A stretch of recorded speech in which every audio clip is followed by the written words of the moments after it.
No vídeo anterior, Pensamentos Estranhos que Não São Toque, eu expliquei sobre os pensamentos intrusivos, pensamentos obsessivos de toque, alucinações e prometi que traria um vídeo mais detalhado sobre os tipos de delírios. Você conhece os diversos tipos de conteúdo de delírios? Sabe distinguir um pensamento comum de um conteúdo de delírio? Nesse vídeo eu vou detalhar os tipos mais comuns de delírio e falar também dos quadros em que é mais comum o surgimento de cada tipo. Então, fique comigo até o final. Enquanto roda a vinheta, já curta aí embaixo se estiver gostando e se ainda não é nosso inscrito, se inscreva no canal para receber as notificações e acompanhar os próximos conteúdos postados.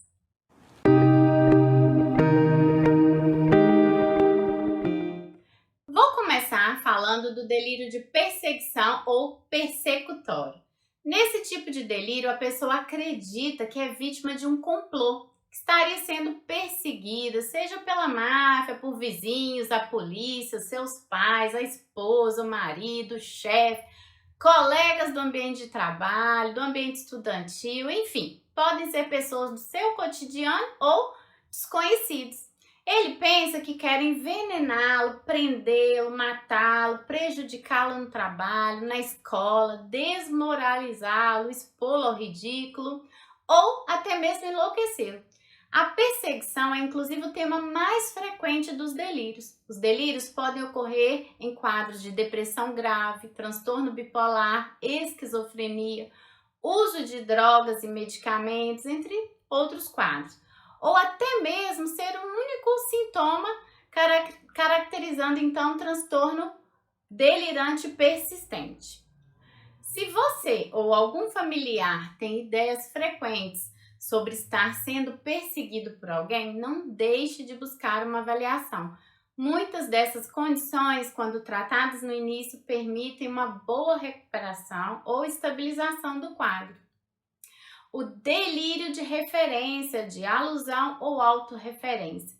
Nele, o paciente diz ser alvo frequente ou constante de referências depreciativas ou caluniosas.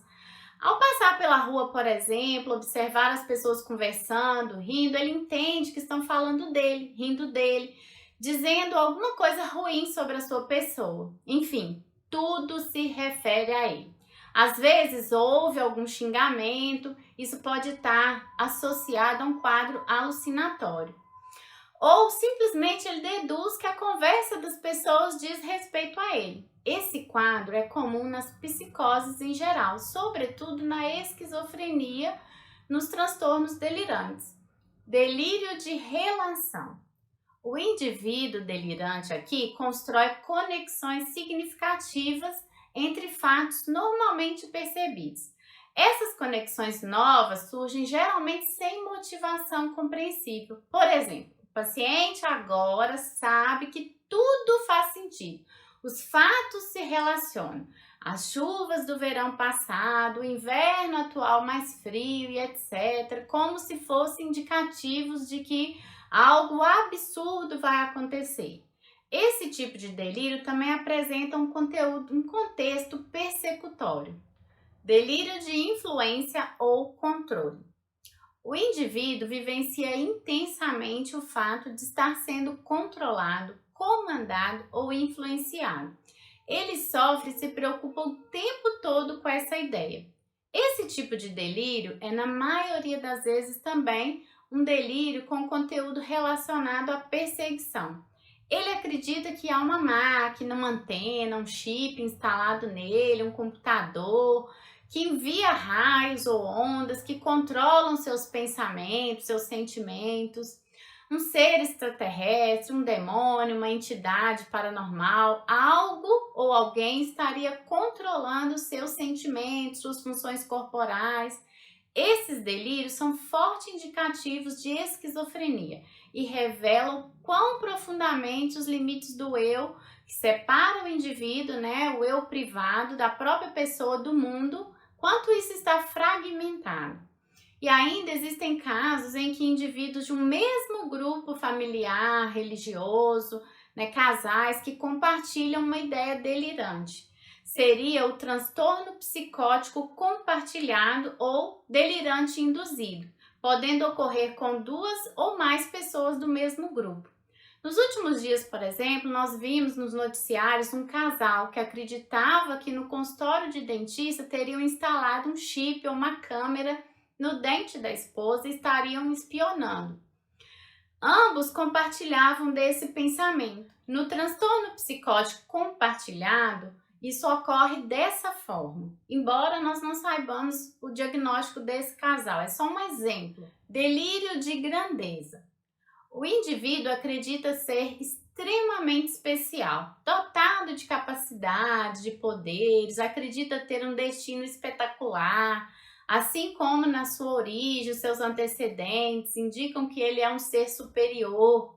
Assim, o delírio é dotado de ideias de poder, de riqueza, o sujeito pensa que pode tudo, que tem poderes mentais, místicos, religiosos, além de conhecimentos superiores, especiais, a autoestima pode estar extremamente elevada. Os delírios de grandeza ocorrem tipicamente em quadros maníacos do transtorno bipolar. Em quadros de hipomania, esses sintomas podem ser mais brandos e passar despercebidos por anos, como se fosse uma autoestima muito elevada. Delírio místico ou religioso. O indivíduo afirma ser ou estar em comunhão com seres superiores, um Messias, um Deus, Jesus, um santo poderoso ou até um demônio. O paciente sente que tem poderes místicos, que entrou em contato com Nossa Senhora, com o Espírito Santo ou com o demônio e tem uma missão mística, religiosa importante neste mundo, que ele é portador de uma mensagem religiosa fundamental. Os delírios religiosos, diferentemente das experiências espirituais, costumam ter um aspecto grandioso, enfatizando a própria importância do sujeito que delira e incluir decisões e comportamentos extremos que levam a prejuízos financeiros grandes, por exemplo, uma tomada de decisão. Delírio de ciúmes e delírio de infidelidade. Nesse caso, o indivíduo percebe-se traído pelo cônjuge de uma forma vil e cruel. Afirma que tem centenas de amantes, que ele trai ou ela, trai com parentes. Em geral, a pessoa que tem esse tipo de delírio de ciúmes é extremamente ligada e emocionalmente dependente do ser amado. O delírio de ciúmes e infidelidade pode ocorrer em todas as psicoses, mas é mais característico no alcoolismo crônico e no transtorno delirante crônico. No entanto, o sentimento de ciúmes intenso e desproporcional dos indivíduos possessivos e inseguros pode eventualmente ser difícil de diferenciar do delírio de ciúmes. Por isso, se você percebe um comportamento de muita preocupação, de desconfiança exacerbada em relação ao parceiro, se fica ali verificando, isso requer uma avaliação. Provavelmente não se trata de um delírio, são pensamentos gerados por experiências passadas, medo de abandono, tantas outras coisas, mas precisa ser avaliado e tratado até para não prejudicar a relação. Delírio erótico ou erotomania. Aqui o indivíduo afirma que uma pessoa, geralmente de destaque social, um artista, um cantor famoso, um jogador, um milionário ou alguém de grande importância para o paciente, está totalmente apaixonado por ele e irá abandonar tudo para que possam se casar. É relativamente frequente que a pessoa escolhida seja um médico, terapeuta do indivíduo. Já no delírio de ruína, neste caso, o indivíduo pensa que a sua vida é repleta de desgraças, que está condenado à miséria, ele e sua família vão passar fome, o futuro reserva apenas sofrimentos e fracassos. Em alguns casos, o paciente acredita estar morto ou que o mundo inteiro está destruído e todos estão mortos. No delírio de culpa e de autoacusação, nesse o indivíduo afirma sem base nenhuma para isso ser culpado de tudo de ruim que acontece no mundo e na vida das pessoas que o cercam. Também acreditam ter cometido um crime grave, né? Ser uma pessoa indigna, pecaminosa, suja, irresponsável, que deve ser punida por seus pecados. O delírio de culpa e autoacusação é bastante característico das formas graves de depressão. Delírio de negação de órgãos. O indivíduo experimenta profundas alterações corporais. Relata que seu corpo está destruído ou morto, que não tem um ou mais órgãos. Também pode referir que suas veias estão secas, sem sangue, seu corpo está apodrecido, seus braços estão esfarelando. Chama-se de síndrome de Cotard quando o delírio de negação de órgão vem acompanhado de delírio de imortalidade ou de enormidade. Ou seja, eu não vou morrer nunca mais, eu vou sofrer para o resto da eternidade. O delírio de negação de órgãos e a síndrome de Cotard são típicos das depressões graves com um marcante componente ansioso e também podem ocorrer em quadros de esquizofrenia. Delírio hipocondríaco. O indivíduo tem convicção extrema de que tem uma doença grave, incurável, que ele está contaminado. É um tipo de delírio muitas vezes difícil de ser diferenciado das ideias hipocondríacas não delirantes.